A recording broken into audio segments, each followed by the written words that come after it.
Good afternoon, this is Jeff with Sewer Tech Northwest. Today we're at property address 22850 Southwest Eno Place here in Tualatin. We are located down in the crawl space, just inside the crawl hatch here. You can see it from the crawl hatch. You've got a 3-inch ABS cleanout. Oh, maybe 3 feet into here is all. We're going to check the overall condition and serviceability of the sanitary sewer line. Water is running. We'll see that up ahead. And we're going to zero out right as we drop into here. And we go right into some soap bubbles right out of the gate. Once we catch up to the water flow, that'll clear off the lens.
That right there looks like the exterior cleanout.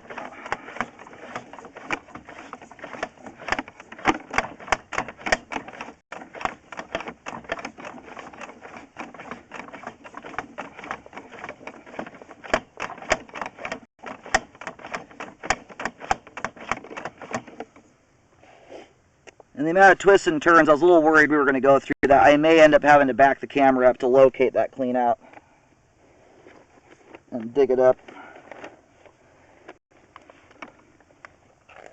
We'll see if we can power through the turns or not here.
Made it. 122 feet. We're going to go locate that while the line drains out. Alrighty, located the camera head successfully. And so I describe everything as if you're standing in the street facing the front of the house.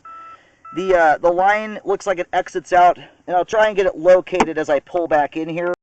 But it to the right of the front doorway. It then crosses the property from left to right. It gets a good probably 10 feet, if not 15 feet, beyond the right side edge of the driveway before turning and shooting out to the road. In fact, there's still a patch. If you walk about 10, 15 feet to the right of the driveway, you'll see the outlines of a patch that was cut into the road. That patch sits directly over the top of your sewer line. So we do have some standing water out here at the end of the line. As I pull back quickly, it's a trick I learned many years ago. When you've got 2 inches or less of standing water in a line, when you do a quick pullback like that, the water line will suck down below the camera lens if you've got 2 inches or less of water. This is just barely over the top of my camera lens. It's sitting about at an inch. The distance that belly is from the house, a belly like this, it can clog and back up for one reason and one reason only. The line is getting abused to no end. If you're talking just foundation out, you've got about 70 feet of pipe between the foundation wall of the house and the connection to the main. That's a massive amount of pipe to fill up with water. If your blockage, if it theoretically even happened, there's no blockage evidence here whatsoever that's even happened in the past, but if it did, a blockage made out of proper items like toilet paper would never be able to withstand that much head pressure. It'd break loose long before that water ever made it back to the house. So, and your belly here in total is running from 110 feet to 122 feet. If I recall, I pasted off heel-to-toe steps from the main connection to the curb. I believe it is exactly, I'll have to go do it again, but it's almost exactly 12 steps. And it's not uncommon to have that, to have a belly start right at a street curb. So either way, in Tualatin, the city is responsible in the roadway. Actually, and I believe it's taken even further back than that. I believe in Tualatin it's all the way back to the right-of-way, which we certainly did not even get into that realm there. The one thing I will tell you, the line has a lot of grease buildup in it. I am going to recommend cleaning, and that comes to my second point about the belly. The one thing that you don't want going down a line with a belly is grease. Grease tends to concentrate in bellies. So this line shows zero evidence of backing up, and that's with having a fairly substantial amount of grease buildup in it. So another reason that belly is light years from repair worthy. On top of that, to boot, it's in city responsibility. So I would not even bother sending the video to the city. Cities do not fix issues like that.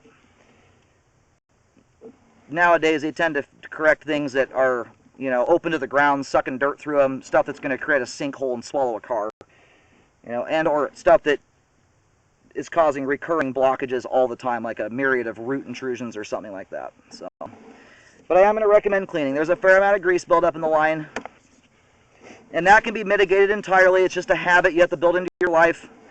Wipe your pans out, pour the grease into a jar, and you can keep it from building up. And as the line currently sits, it is still a functioning sewer line with the grease in there. This is not at the level where it's just going to cause a blockage on its own. You would still have to be helping it along, either by flushing balled up toilet paper down the line, stuff like that. Stuff that is already kind of getting close to blocking. The grease buildup can be kind of the final factor in something that's already overly large going through the line from, the difference between it getting stuck in the line and getting out of it. I think that would be a worthwhile thing to do here.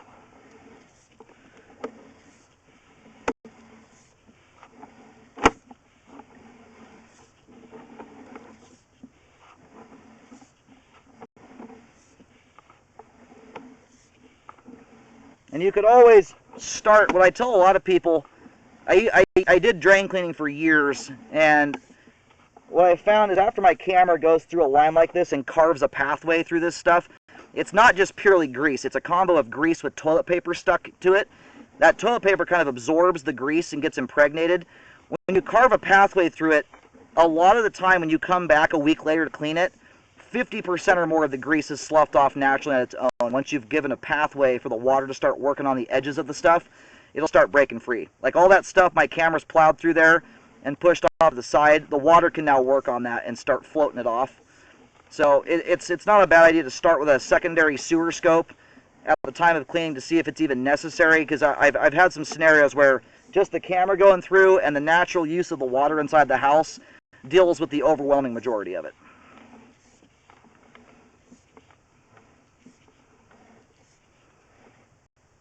I believe we're getting close. Yeah, there's the clean out right there.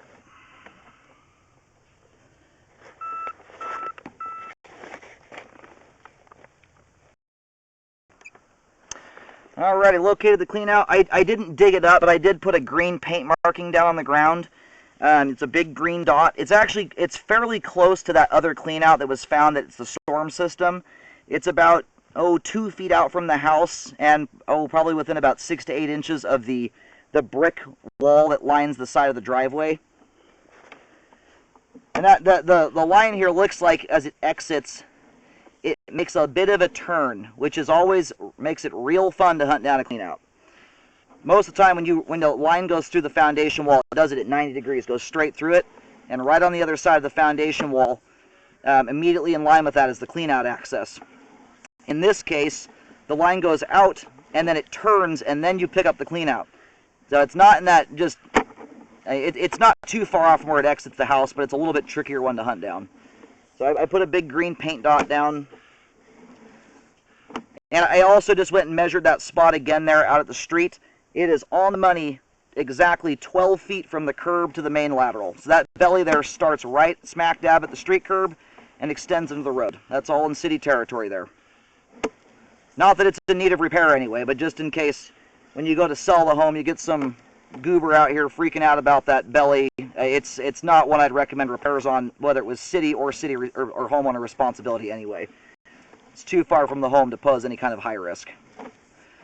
We're going to go ahead and reel the camera out of the line here. We have good flow, or I would say as it sits right now, we've got grease buildup in the line. So we have adequate flow, I would put it. Adequate flow of the main lateral is very much a functioning sewer line. I do recommend degreasing it just to help prevent any grease buildup from contributing to a blockage. It's especially important if I have 4 children in my house, 4 little kids. That's the scenario where grease buildup concerns me on a modern plastic sewer line like this. That generally speaking handle abuse quite nicely because of the smooth plastic pipe walls.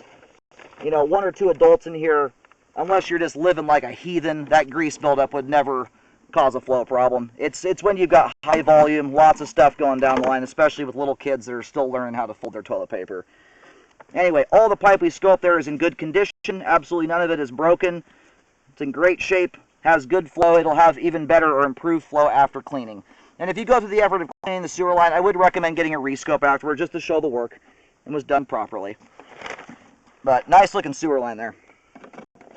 And I mean, they did a good install. That line there is about 4 foot 8 inches deep at the foundation wall.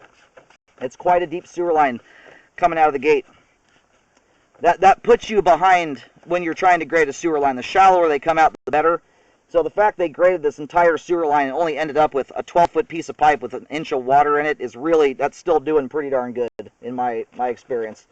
I've cambered about 24,000 sewer lines, and lines this length frequently have bellies in them that are much more substantial than that. So, and bellies like this are not progressive. The only time you'll ever get a progressive scenario is if the pipe joints are split open and sucking dirt through them, eroding the support out from underneath the pipe. And plastic pipe can bow and bend to an incredible extent without breaking. So, no worries on that front either. Sewer line is functioning at this time. It'll have improved functionality after cleaning.